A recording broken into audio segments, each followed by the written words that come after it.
अस्सलामुअलैकुम वरहमतुल्लाहि वबरकातुहू। सामीन नाज़रीन, आज 4 रबीउल अव्वल और रबीउल अव्वल का पहला जुमातुल मुबारक है। और आज मैं आपको रबीउल अव्वल के पहले जुमातुल मुबारक का एक बहुत ही खूबसूरत और ख़ास वजीफ़ा देने जा रहा हूँ, जिसके करने से आपकी परेशानियाँ दूर होंगी। घर में अगर रिज़्क़ की कमी है तो अल्लाह इसकी बरकत से रिज़्क़ अता फरमाएगा। अगर लड़ाई झगड़े हैं तो वो भी ख़त्म हो जाएंगे। यानी कि जो भी आपकी जायज़ मुरादें होंगी, इंशाअल्लाह अल्लाह ताला सब जायज़ मुरादों को पूरा फरमा देगा।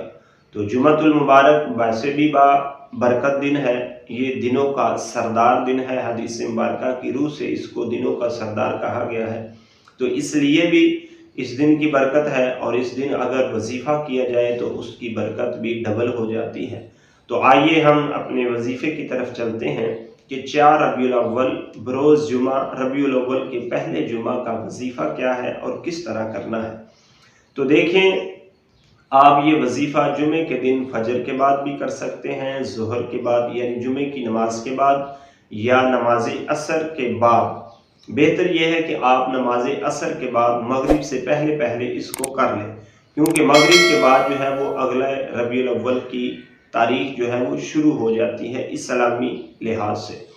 तो इसलिए आप फजर के बाद कर लें फिर भी ठीक है, जुमे के बाद कर लें फिर भी ठीक है, असर के बाद करें तो असर के बाद जो टाइम है इसके बारे में आता है कि ये जुमे के दिन मकबूलियत का दिन है। तो कोशिश करें कि असर की नमाज के बाद ये वजीफ़ा कर लें, तो इसकी बहुत ज़्यादा आपको तासीर जो है वो देखने को मिलेगी, असर देखने को मिलेगा। तो वजीफ़ा इस तरह करना है कि 3 मरतबा आपने पहले दरूद इब्राहिमी पढ़ना है, जो नमाज में पढ़ा जाता है। उसके बाद फिर 21 बार सूरत कौसर, बिस्मिल्लाहिर्रहमानिर्रहीम, इन्ना आतैनाकल कौसर फसल्लि लिरब्बिका वन्हर, इन्ना शानियका हुवल अबतर। ये सूरत आपने 21 मरतबा पढ़नी है। आप इस तरह भी पढ़ सकते हैं कि पहले बिस्मिल्लाह पढ़ ली, उसके बाद फिर 21 मरतबा सूरत जो है वो बगैर बिस्मिल्लाह की पढ़ लें, फिर भी ठीक है। लेकिन अगर हर मरतबा सूरत से पहले बिस्मिल्लाह पढ़ें तो ये ज़्यादा बेहतर है। तो बहरहाल दोनों तरह आप पढ़ सकते हैं। 21 मरतबा बिस्मिल्लाह पढ़ने के बाद एक तस्बीह आपने इस्तिग़फ़ार की करनी है। इस्तिग़फ़ार कौन सा करना है? बाज़ लोग सिर्फ इतना ही बोलते हैं इस्तिग़फ़ार इस्तिग़फ़ार, ये भी गलत है। बाज़ लोग बोलते हैं अस्तग़फ़ार अस्तग़फ़ार, ये भी गलत है। अगर आप इस्तिग़फ़ार कर रहे हैं तो आपको पता होना चाहिए कि कौन से अल्फाज के साथ मुझे इस्तिग़फ़ार करना चाहिए। तो आइए मैं आपको ये भी बताता चलूँ कि इस्तिग़फ़ार किन अल्फाज से करना है। अगर आप चाहते हैं कि मुख्तसर इस्तिग़फ़ार करें तो फिर आप इस तरह कह सकते हैं अस्तग़फ़िरुल्लाह अस्तग़फ़िरुल्लाह अस्तग़फ़िरुल्लाह, ये मुख्तसर अल्फाज के साथ है।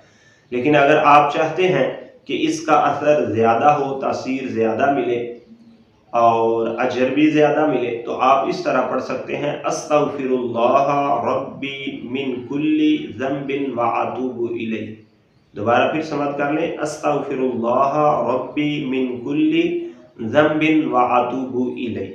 एक तस्बीह ये आपने पढ़नी है, और उसके बाद फिर 3 मरतबा दरूद इब्राहिमी पढ़ना है।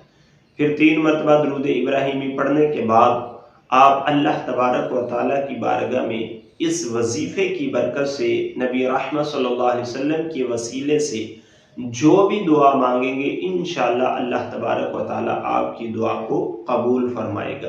घर में परेशानी है, रिज़्क़ की तंगी है, औलाद की नाफरमानी की वजह है, मियाँ बीवी का झगड़ा है, कोई भी जायज़ काम के लिए आप दुआ मांगेंगे तो इंशाअल्लाह अल्लाह तबारक व तआला आपकी दुआ को कबूल फरमाएगा। तो ये था जुमातुल मुबारक रबीउल अव्वल का पहला जुमा और 4 रबीउल अव्वल का वजीफ़ा। मुझे अपनी ख़ास दुआओं में याद रखिएगा। अल्लाह ताला हम सब को नेक अमाल करने की तौफ़ीक़ अता फ़रमाए। आमीन बिजाहि नबी अमीन सल्लल्लाहु अलैहि वसल्लम।